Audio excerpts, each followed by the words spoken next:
tema del día. Y la titular de la cartera de Comunicaciones, Infraestructura y Vivienda, Yasmín de la Vega, que por cierto va a estar hoy con nosotros en esta entrevista, denunció públicamente una posible estructura de corrupción a lo interno del Fondo para la Vivienda, el FOPAVI.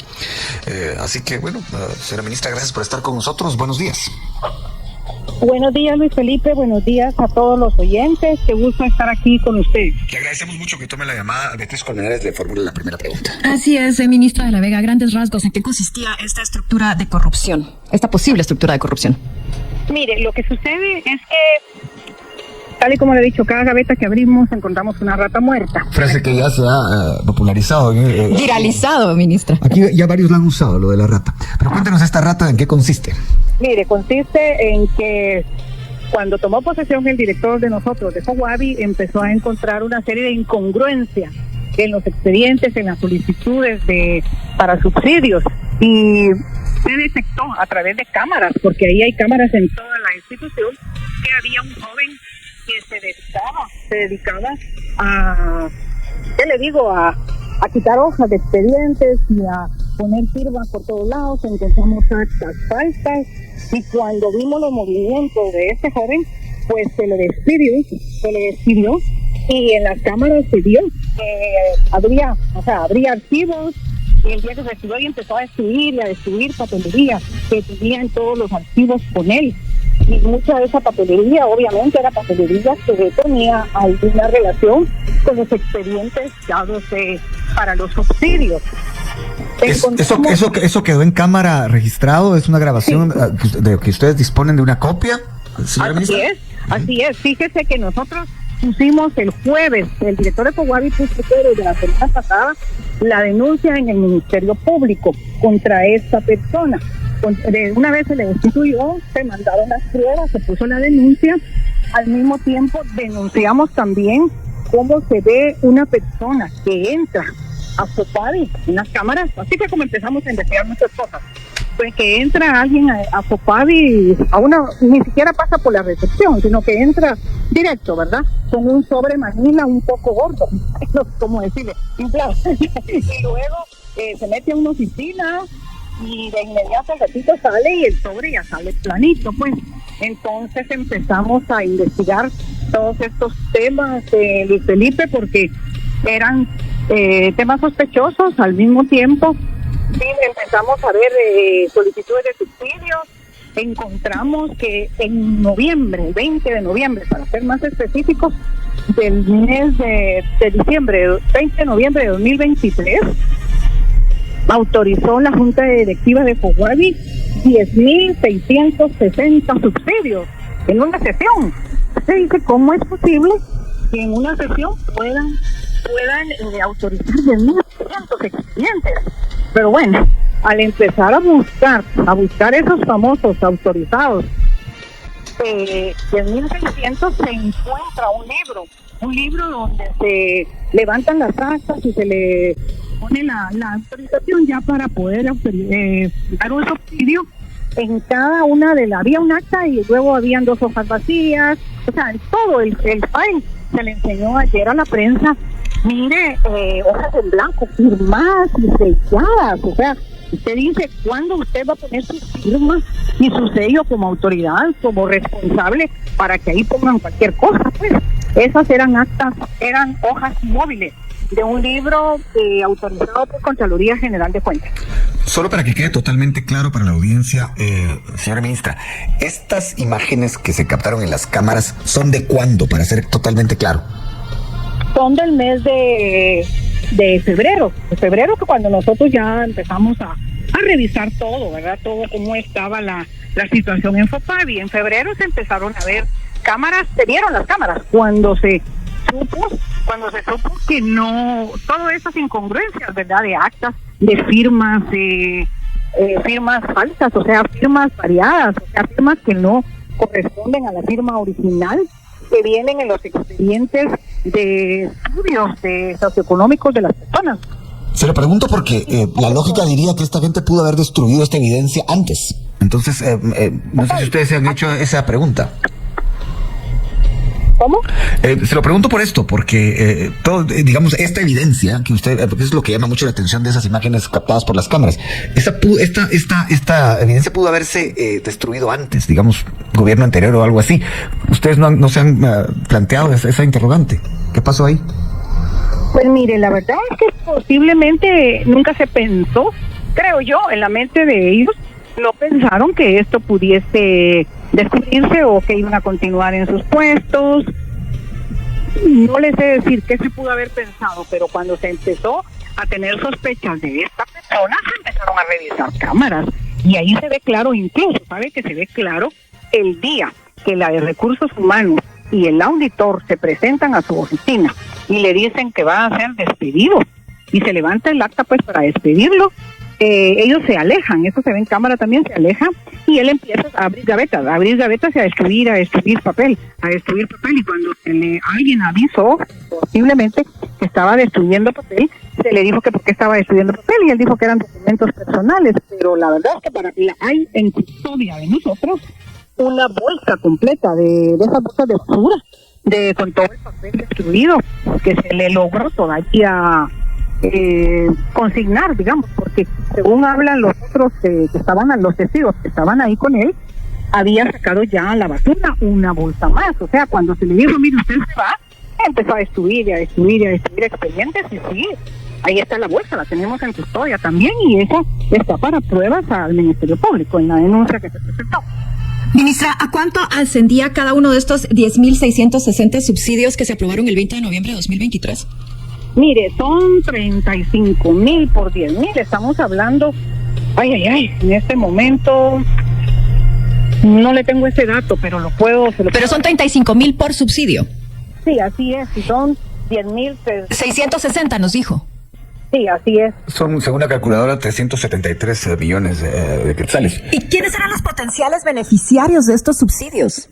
Mire, son beneficiarios de estos subsidios en particular, son beneficiarios de Alta Verapaz y Baja Verapaz, lugares donde encontramos también desarrolladoras que tienen hasta una desarrolladora, por ejemplo, tiene 10, 12 empresas. Pues ya investigando usted se da cuenta que pertenece a la misma desarrolladora. Entonces ellos se iban con la gente a recibir, siempre les pedían un anticipo del dinero o les pedían el valor de la... Encontramos también un acta donde alguien entregó 53,000 quetzales provenientes de aporte de las personas. O sea, se les pedía, mire, nos tienen que dar cierta cantidad, hasta 700 personas quetzales, manifiestan los pobladores que han llegado ahí a quejarse. O sea, mira, ahí es cola, ¿sabes? Es cola de personas denunciando que se les estafó, ¿verdad? Que pasaron 8 meses, que pasaron 6 meses y la tienda, ayer mostramos a la prensa las fotografías de las personas que muestran sus terrenos y esperan sus subsidios.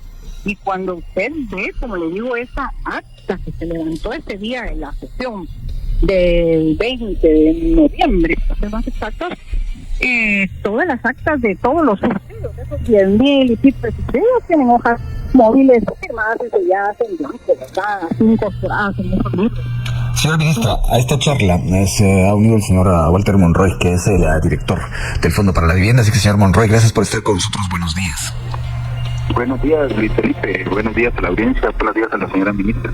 Bueno, Beatriz Coneres, con la siguiente pregunta para usted. Sí, y quisiera preguntarle detalles de estas denuncias que nos está comentando la ministra de Comunicaciones. ¿Qué nos puede ampliar? Sí, con relación a la denuncia que se puso con el colaborador Brandon Joel Gramaco, pues ya la ministra explicó perfectamente bien. Él fue destituido.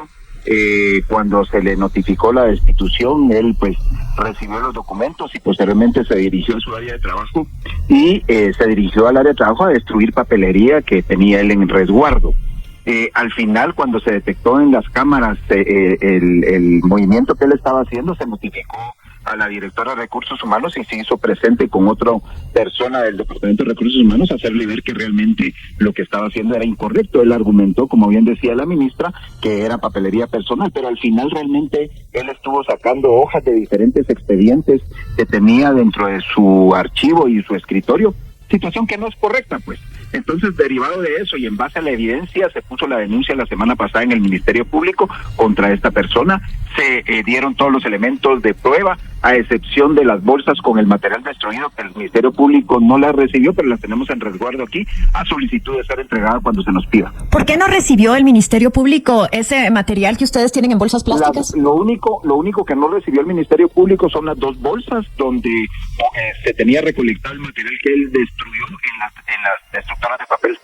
Pero es un material que, digamos, es la buena parte de la clave de lo que ustedes descubrieron en las cámaras. ¿Cuál fue el argumento del Ministerio Público para decir no nos interesa? Pues se argumentó que no lo recibían y que se quedaba en resguardo, y entiendo que lo van a solicitar en el proceso de seguimiento a esta denuncia.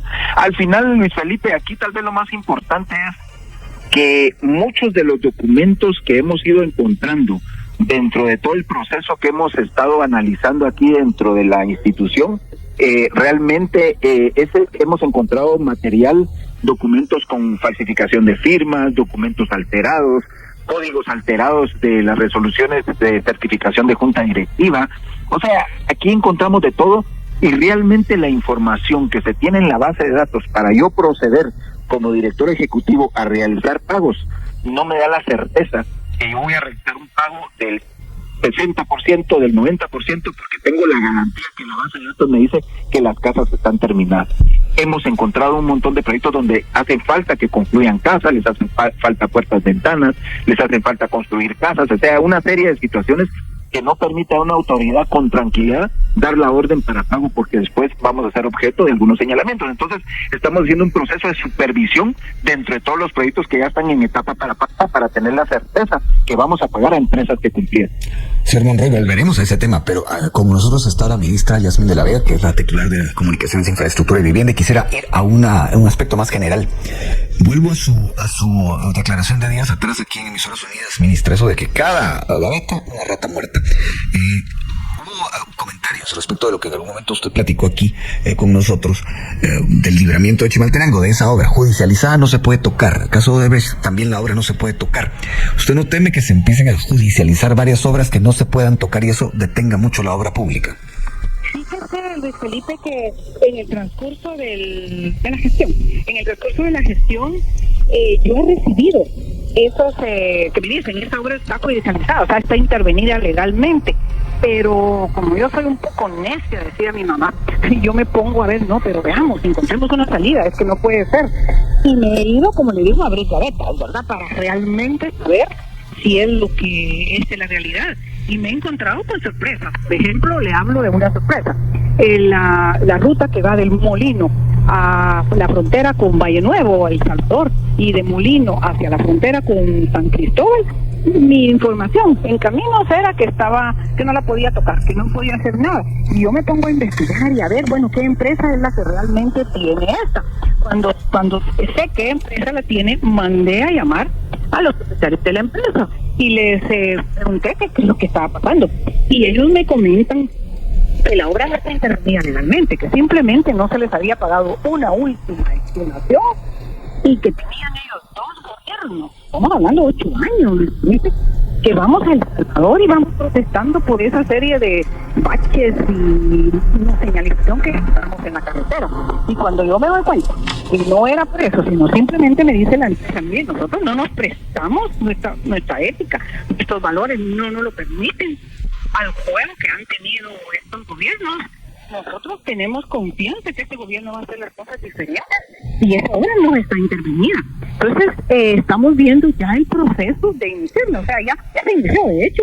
Ya iniciamos, ya se levantó un acta de la suspensión, dice, ¿verdad?, que tenían ellos temporal. Y se va a prever, pues, ya a futuro, cómo se vamos a ver la parte financiera de poderla reprogramar dentro de nuestro presupuesto.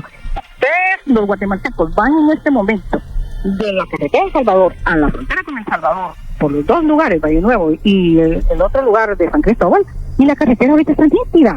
La carretera está ya está bachada, la carretera está señalizada, ya está en ejecución. Luego dije, oh, bueno, si me pasó esto con esta ruta, me fui nuevamente a la dirección de caminos. Luego yo suelo ir a las instituciones porque me gusta abrir gavetas y pregunto sobre la ruta de Odebrecht, la que va a Retaluleu. De hecho, no solo pregunto, yo voy a esa ruta, voy a revisarlas. Ahí he sacado las publicaciones donde yo he estado personalmente viéndolas. Digo, no puede ser, ¿cómo vamos a tener esto igual tirado? Y lo mismo, Luis Felipe, o sea, esa ruta la vamos a empezar nuevamente. Simplemente están en proceso legal las personas que cometieron los actos anómalos en el caso de esta ruta. Pero la ruta fue liquidada. Imagínense cuando nos ponemos a buscar papeles, la esta de Odebrecht llegó a su proceso de liquidación final. Entonces ahorita, ¿qué me toca a mí? Empezar a ver cómo en el presupuesto vamos incluyendo, cómo hacemos para ir nuevamente a sacar ya el diseño de los tramos, que son ciertos tramos los que están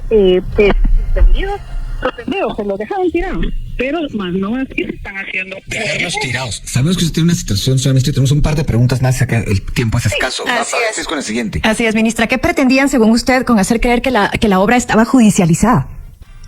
Mire, no nos explicamos, como le digo, a qué nivel llega la corrupción en las esferas, desde las esferas altas y bajas, porque ¿por qué razón no anteponer los intereses de un pueblo, los intereses de una sociedad a intereses personales? ¿Por qué? Pues simplemente, no les sé decir, son dos gobiernos que es falta de voluntad, llamémosle falta de voluntad de hacer las cosas. Hablando de eso, señora ministra, y apelando al poco tiempo que usted tiene, ¿usted considera que después de abrir todas esas gavetas donde ya encontró lo que usted nos ha contado, todavía le falta abrir las grandes gavetas, los grandes negocios, los que verdaderamente hicieron millonarios a muchos, según lo que se cree desde afuera?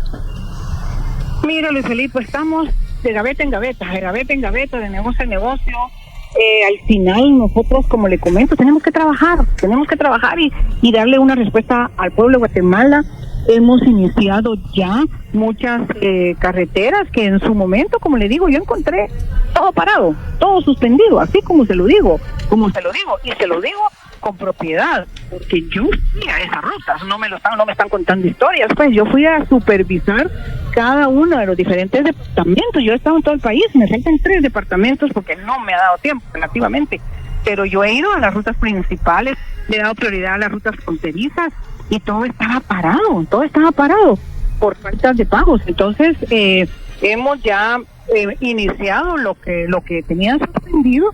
Y obviamente vamos a revisar costos, eso lo saben los contratistas, que estamos revisando costos y ya en el camino las iremos reajustando, porque tampoco puedo parar el ministerio, no puedo parar el país, pero sí tengo que trabajar conscientemente, porque mire, es a todo nivel. Cuando usted viene y le dicen, bueno, vaya, hay que firmar ya la renta de todos los edificios que tiene el Ministerio de Comunicaciones, que alquila por otro lado. Si yo digo, yo no voy a firmar hay contratos que vienen ya el año pasado, yo no voy a firmar.